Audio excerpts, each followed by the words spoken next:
Spine हमारे शरीर का सेंट्रल सपोर्ट सिस्टम है। ये मस्कुलोस्केलेटल सिस्टम के अलग अलग पार्ट्स को भी कनेक्ट करता है। हमारे बैठने, उठने, चलने, झुकने में स्पाइन बहुत मददगार है।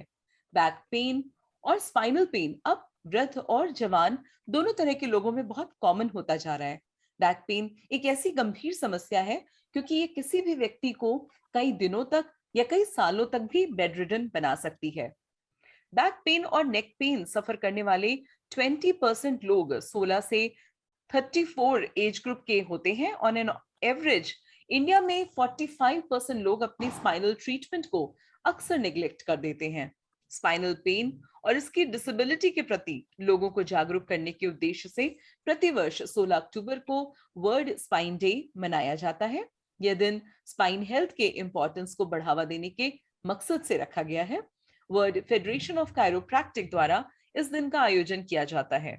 वैसे भी गुड स्पाइन हेल्थ के लिए जरूरी है सक्रिय रहना।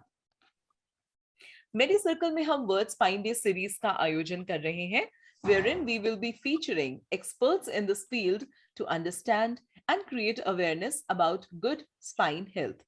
हेलो नमस्कार, मैं हूं अपराजिता मेहरा और आज इस पहल में हम बात करने जा रहे हैं डॉक्टर सुदीप जैन जी से। Doctor Sudeep Jain spine solutions India New Delhi में डायरेक्टर स्पाइन सर्जरी हैं। डॉक्टर सुदीप ने अपनी प्रारंभिक शिक्षा एम्स न्यू दिल्ली से ली है और यूनिवर्सिटी ऑफ सेशल से स्पाइन सर्जरी में इन्होंने सुपर स्पेशलाइजेशन किया। He was also recipient of several fellowships from countries like Singapore, South Korea and Turkey. Doctor Jain ने स्पाइन सर्जन के तौर पर 20 वर्षों के अनुभव के साथ भारत और विदेशों में हजारों सर्जरीज की हैं। His special interests are endoscopic spine surgery, scoliosis correction, brachial plexus, disc replacement, pediatric spine surgery, and deformity correction, back and neck pain management. Dr. Jan is also consultant at many well-known multi-speciality hospitals of Delhi, like the Fortis, RB Seth Jasaram Hospital, the RLKC Hospital, Metro Heart Institute, the Sundarlal Jain Hospital, and also the Kalra Hospital. It is our privilege and pleasure to host you today here on MediCircle, sir. Welcome to MediCircle, Dr. Sudeep Jain. Thank you. नमस्कार। नमस्कार sir, और बहुत ही अच्छा सुखद लग रहा है आपको आज हमारे साथ जुड़ता हुआ देखकर। सर, आपका और वक्त ना लेते हुए मैं सबसे पहले अपने प्रश्न पे पहुंच जाती हूँ। मेरा पहला प्रश्न है आपसे कि स्पाइन की कुछ कॉमन प्रॉब्लम्स क्या होती हैं, इस पे आप कुछ बताएं। स्पाइन, गर्दन का दर्द, कमर का दर्द आप बहुत कॉमनली देखते होंगे। हर एज ग्रुप के लोग बताते हैं, बहुत यंग एज से लेकर के और ओल्ड एज तक। ये सबसे कॉमन प्रॉब्लम्स हैं जिनके साथ ज्यादातर मरीज डॉक्टरों के पास सलाह मशवरा के लिए जाते हैं, इलाज के लिए जाते हैं। और क्योंकि स्पाइन का डायरेक्ट रिलेशन हमारे नर्वस सिस्टम के साथ है, हमारे स्पाइनल कॉर्ड और उसकी नसों के साथ है, तो जब कमर दर्द, गर्दन दर्द की प्रॉब्लम बढ़ती है और नसों के ऊपर जब कंप्रेशन आता है, तो मरीज हाथ पैरों में भी प्रॉब्लम बताते हैं। हाथ पैरों में दर्द होना, शाइटी का पेन होना, न्यूरोलॉजिकल सिम्टम्स, सुनपन, झुंझुनाहट, गर्माहट, जलन, वीकनेस भी आती है। तो बहुत अलग अलग तरीके के सिम्टम्स कमर दर्द, गर्दन दर्द के अलावा पेशेंट्स प्रेजेंट करते हैं। कई लोगों को यूरिन, टॉयलेट में, बाथरूम में भी प्रॉब्लम आती है। तो बहुत वैरायटी ऑफ सिम्टम्स हैं, बहुत वाइड रेंज है जिन सिम्टम्स के साथ मरीज ज्यादातर डॉक्टरों के पास प्रेजेंट करते हैं। सर, लाइफस्टाइल की वो कौन सी ऐसी हैबिट्स होती हैं जो स्पाइन पर तनाव पैदा करती हैं? स्पाइन की अधिकतर प्रॉब्लम खास तौर पे यंग और मिडिल एज में जो होती हैं, वो सीधा हमारे लाइफस्टाइल से रिलेटेड है। ज्यादातर प्रॉब्लम्स लाइफस्टाइल डिजीजेस हैं, प्रोलॉन्ग सिटिंग की वजह से, लगातार बैठ, ज्यादातर आजकल डेस्क जॉब्स हैं। ज्यादातर यंग लोग, चाहे वो आईटी से जुड़े हुए हैं, professionals are sitting all the day, prolong sitting hours, गलत पोस्चर, प्रॉपर वर्क स्टेशन नहीं है और उसका ज्ञान नहीं है कैसे अपने आप को अर्गोनॉमिकली ऑक्यूपेशनल थेरेपी के हिसाब से कैसे अपना वर्क स्टेशन डिजाइन करना है, कैसे बैठना है और ब्रेक्स लेने हैं, जो बहुत जरूरी है। तो यंग एज में जो ज्यादातर मरीज कमर दर्द, गर्दन दर्द की प्रॉब्लम लेकर के आते हैं। और मोबाइल का यूज बहुत ज्यादा है, लगातार कंटिन्यूअस मोबाइल यूज है। और आजकल तो बच्चों में भी, स्मॉल किड्स लगातार पिछले 2 साल से ऑनलाइन क्लासेस की वजह से, इवन पीडियाट्रिक जो बिल्कुल ही है ना छोटे बच्चे हैं, वो भी प्रॉब्लम्स लेकर के आ रहे हैं, जो बड़ी आश्चर्य वाली बात है। जी बिल्कुल। जो चीजें पहले बहुत कम देखी जाती थी कि छोटे बच्चों में ज्यादातर लाइफस्टाइल डिजीजेस नहीं होते हैं, बट जी अब तो छोटे बच्चे भी ऑनलाइन क्लासेस की वजह से, कोई डेस्कटॉप पे कर रहे हैं, कोई लैपटॉप पे कर रहे हैं, कोई मोबाइल पे ही कर रहे हैं, बेड से कर रहे हैं, सोफे से कर रहे हैं। तो ये चीजें इतना कॉमन होती जा रही हैं कि अब वो एज बैरियर भी उतना नहीं रहा। जो प्रॉब्लम्स हम पहले ज्यादातर डीजेनरेटिव समझते थे, ओल्ड एज की समझते थे, अब वो लाइफस्टाइल चेंजेस की वजह से, डाइट चेंजेस की वजह से, lack of exercise, no walking, और ओबेसिटी कैपिटल बनता जा रहा है इंडिया पूरे दुनिया का।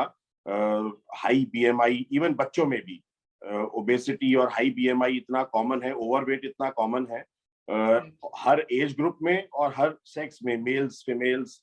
सो ये प्रॉब्लम्स यंग एज में खास तौर पे ज्यादातर डायरेक्टली सीधा सीधा हमारे लाइफस्टाइल से जुड़ी हुई है। जी बिल्कुल। और जैसा आपने बताया कि बिल्कुल सही बात है कि कोरोना के मध्य पिछले जो 2 ढाई साल से जो सभी के जीवन में जो इतना बड़ा बदलाव आया है, उससे बहुत तकलीफें बढ़ी। और जहां पहले बच्चों को सिर्फ बहलाने के तौर पे लोग मोबाइल पकड़ाते थे, अब उन्हें एक्चुअल सीरियस पढ़ाई करना पड़ा है जब, तो वाकई ये प्रॉब्लम इतनी सीवियर हो चुकी है। सर अब आप ये बताइए कि स्पाइन को हेल्दी रखने के लिए क्या खान पान से यानी किसी डाइट से भी विशेष प्रभाव पड़ सकता है? डाइट बहुत इम्पोर्टेंट है। हमारा जो स्पाइन का स्ट्रक्चर है, उसमें बोन्स हैं, हमारी वर्टिब्रल बोन्स हैं, जिनकी सेहत जरूरी है, जिनके लिए कैल्शियम, विटामिन डी, प्रोटीन जरूरी है। और बाकी सारे सपोर्टिंग स्ट्रक्चर्स जो हमारे स्पाइन में, डिस्क है, कार्टिलेज है, जॉइंट्स हैं, उसके सपोर्टिंग लिगामेंट्स, मसल्स, उनको स्ट्रॉन्ग रखने के लिए, उनको टोन्ड अप रखने के लिए, और क्योंकि हमारी बॉडी की धुरी है, वेट बियरिंग होता है, बॉडी का सारा weight, mobility, flexibility, multiple functions है हमारे स्पाइन के। तो डाइट की इंपॉर्टेंस को तो हम बिल्कुल नकार ही नहीं सकते हैं। बहुत ही बैलेंस्ड न्यूट्रिशियस डाइट, जिसमें अच्छा प्रोटीन, अच्छा कैल्शियम, विटामिन डी, और भी इंपॉर्टेंट मिनरल्स हैं, माइक्रो न्यूट्रिएंट्स हैं, जो मिलकर के हमारे स्पाइन को, उसकी कार्टिलेज को और सपोर्टिंग स्ट्रक्चर्स को, मसल्स को सशक्त बनाते हैं कि वो लोड ले पाए, स्ट्रेस ले पाए, और जल्दी अर्ली डीजनरेट ना करे। और आजकल जिस तरीके का फास्ट फूड कल्चर और जंक डाइट, आउटसाइड ईटिंग, ज्यादा तला हुआ, बहुत ज्यादा कॉमन, मतलब कुकिंग, इंडियन कुकिंग खास तौर पे बहुत ज्यादा फ्राइड और तीखा, मिर्च मसाले, ये चीजें ऐसी इम्बाइब्ड है हमारे कल्चर में और हमारी कुकिंग में। बट अगर उनको हम स्टडी करें और उसको हम लॉन्ग टर्म उनके इफेक्ट्स देखें, और ऑब्वियसली ये सारी चीजें हमें वेट गेन कराती हैं, हमारा बॉडी फैट रेशियो डिस्टर्ब होता है, उसका डिस्ट्रीब्यूशन डिस्टर्ब होता है, एब्डोमिनल या ट्रंकल ओबेसिटी जिसको बोलते हैं वो ज्यादा होती है, जी और उससे स्पाइन पे और ज्यादा लोड पड़ता है। सिटिंग की वजह से ट्रंकल एब्डोमिनल जो फैट डिस्ट्रीब्यूशन है, उससे स्पाइन के ऊपर ज्यादा लोड पड़ता है। तो डाइट का तो बहुत इंपॉर्टेंट रोल है। हमें balanced, powerful, protein rich, calcium, vitamin D, सारी चीजें चाहिए डाइट में। और उसके अलावा वेट गेन करना, जो कि आजकल की कुकिंग और सारे फास्ट फूड की वजह से बहुत कॉमन है, और बहुत यंग एज से कॉमन है। सही कह पीडियाट्रिक रहे हैं जी। ओबेसिटी एक अपने आप में एक अलग समस्या है। हम्म। जो बच्चे आजकल बाहर का खा करके, जंक फूड, कैलोरी रिच ना डाइट ना लेकर के जो मोटे हो रहे हैं, ओवरवेट हो रहे हैं। तो बहुत सारे फैक्टर्स जिसमें डाइट एक इम्पॉर्टेंट, महत्वपूर्ण हिस्सा है। ये सारे मिलकर के इन प्रॉब्लम्स को बढ़ाते जा रहे हैं, और हर एज ग्रुप में बढ़ाते जा रहे हैं। जो ओल्ड एज वाली प्रॉब्लम्स हैं वो अब यंग एज में और अब तो बच्चों में भी चालू हो रही बिल्कुल। और सर देखिए ना किस तरह चालाकी से हमने हमारे ऑडियंस में जितने पेरेंट्स हैं उनकी हमने जानकारी बढ़ा दी और बच्चों को सुनाने के लिए अच्छा खासा मैटर तैयार कर लिया। तो अब जब बच्चों की बात आ ही चुकी है और अच्छे खान पान पे आपने इतना सब कुछ ध्यान देने के लिए बोला, तो सर मेरा अगला प्रश्न आपसे है कि क्या बच्चे, क्योंकि अब वो चाहे पढ़ाई के कारण हो, चाहे एंटरटेनमेंट के कारण हो, चाहे फूड या सेडेंटरी लाइफस्टाइल के कारण, लेकिन गुजर तो रहे हैं वो इस परेशानी से अब, स्पाइन की। तो ऐसे में सर मैं आपसे ये पूछना चाहती हूँ कि क्या कोई तरीका है जिससे घर पर बच्चों को मोटिवेट किया जा सके, जिससे इन्हें बैक पेन या बैक इश्यूज जो हो रहे हैं उसे कम किया जा सके? बहुत इम्पोर्टेंट है। करते करते ऑलमोस्ट 2 साल हो गए हैं जब बच्चे स्कूल नहीं गए हैं। जो एक प्रॉपर फिजिकल एजुकेशन है वो नहीं हो पा रही है, और अभी आगे भी बहुत अनप्रिडिक्टेबल है। कुछ कहा नहीं जा सकता कि बच्चे कब तक, छोटे बच्चे खास तौर पे कब तक स्कूल जा पाएंगे।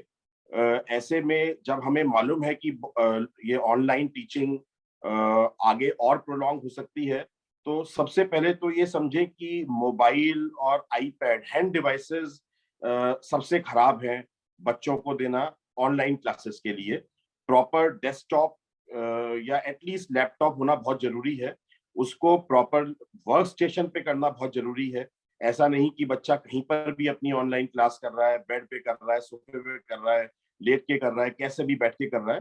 बच्चे को प्रॉपर स्टडी का माहौल जैसे क्लास में मिलता है, फिजिकल एजुकेशन में जब वो स्कूल जाता है, प्रॉपर डेस्क पे बैठ के पढ़ाई करता है, ब्लैक बोर्ड होता है, उस तरीके का माहौल मिलना चाहिए। एक प्रॉपर स्टडी टेबल, चेयर या प्रॉपर वर्क स्टेशन जिसको बोल सकते हैं, विद अ प्रॉपर डेस्कटॉप और लैपटॉप। जी बिल्कुल। But definitely not mobile, hand devices नहीं। हैंड डिवाइसेस में तो जाहिर है जब हाथ में लेकर के बच्चा घंटों है ना क्लासेस करेगा, तो उसमें तो है ना उसकी कमर झुकनी झुकनी है, शोल्डर्स ड्रूप करनी करनी है, नेक के ऊपर, पूरा अपर बैक के ऊपर, इवेंचुअली पूरा नीचे तक, स्पाइन तक, पेल्विस तक उसके ऊपर लोड पड़ना है। लंबे आवर्स हैं, कई कई घंटे, हाउ 4 4 ट्रू। घंटे बच्चों को ये क्लासेस बिल्कुल करनी होती बिल्कुल। है। तो ये तो बहुत जरूरी है कि सबसे पहले माध्यम बदला जाए। Mode should be a desktop और अ लैपटॉप, और with a proper work station, with a proper study table. और उसमें भी बच्चे को स्कूल को, ज्यादातर स्कूल करते हैं ऐसा, और जो नहीं भी करते हैं, शॉर्ट क्लासेस होनी चाहिए, जिसके बाद बच्चे को आधे घंटे, मैक्सिमम 40 मिनट की क्लास के बाद कम से कम 15-20 मिनट का एक प्रोलॉन्ग ब्रेक मिलना चाहिए। ऐसा नहीं होना चाहिए कि 45 मिनट्स या 1 आवर की क्लास के बाद या और लंबी क्लास के बाद 5 मिनट में बच्चे को वापस बुला लिया। It should not be back to back.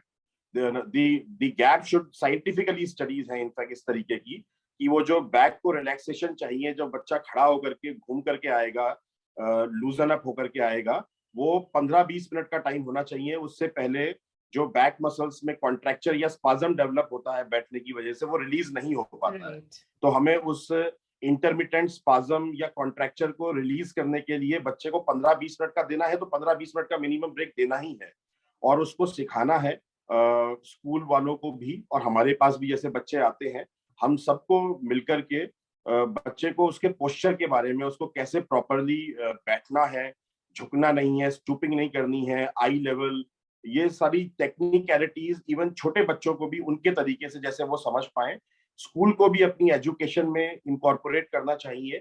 जो मुझे लगता है कि बहुत इसका अभाव है। शायद ही मेरी जानकारी में कोई स्कूल होगा जहां पर बच्चों की, छोटे बच्चों की खास तौर पे ऐसी क्लास ली जाती हो, जहां उनको ऑनलाइन क्लास कैसे करनी है, कैसे बैठना है, और कैसे स्ट्रेस कम पड़े उसके माइंड के ऊपर भी और फिजिकली भी, स्पाइन के ऊपर, बैक के ऊपर, कैसे प्रॉपर ध्यान देना है अपने। आई लेवल बहुत इंपॉर्टेंट है। आपका कंप्यूटर कहाँ रखा हुआ है, किस लेवल पे आप ना उसको देख रहे हैं, काम कर रहे हैं।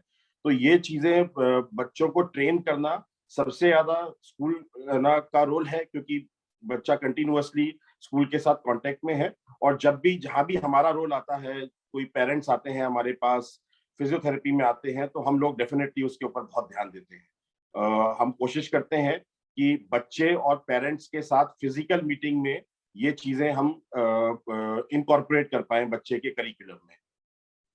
सर बहुत बहुत धन्यवाद, आपने अपना इतना अमूल्य समय हमें दिया और इतनी काम की जानकारियां जो हमें दी हैं, हमारे सभी ऑडियंस इससे लाभान्वित होने वाले हैं। थैंक यू सो मच आज हमारे इस शो में आने के लिए और हमारे साथ जुड़ने के लिए sir. Thanks a lot, my pleasure.